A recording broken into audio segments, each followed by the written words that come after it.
like I have bad news for you, or maybe good news, and I Mhm. have bad news for everyone that listens to your show, or good news, which is you're going to die. Period. You're not going to win. So you have to have a relationship with something much deeper. Your mom may die. Your mom may be dead for all I know right now. Everyone you know is going to die. Everybody. You don't get to pick when. You don't get to choose how. You may think everything's certain. I'm going to wake up tomorrow and be able to call my dad.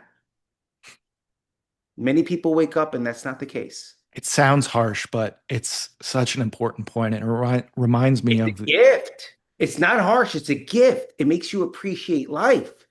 It sounds harsh if you think negatively, yeah. or it makes you wake up to what's important. That's what I'm sort of was like leaning towards, this idea that it sounds harsh, but it is a gift, because it reminds me of this Stoic principle of memento mori, right? This idea of remember that you will die.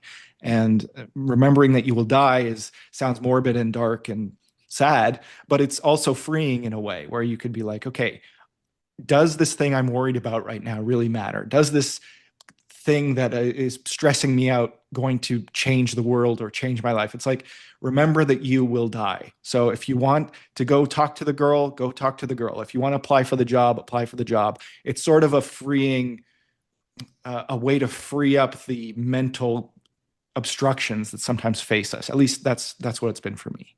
No, I love that. I love that. And it also shows where your imagination and where your heart is right now, right? That so right, those two things, what I saw was courage, right? But also, hey, you're gonna die. Certain people are gonna hear, I need to make up with my dad. Hmm. I need to call that person I love. Right.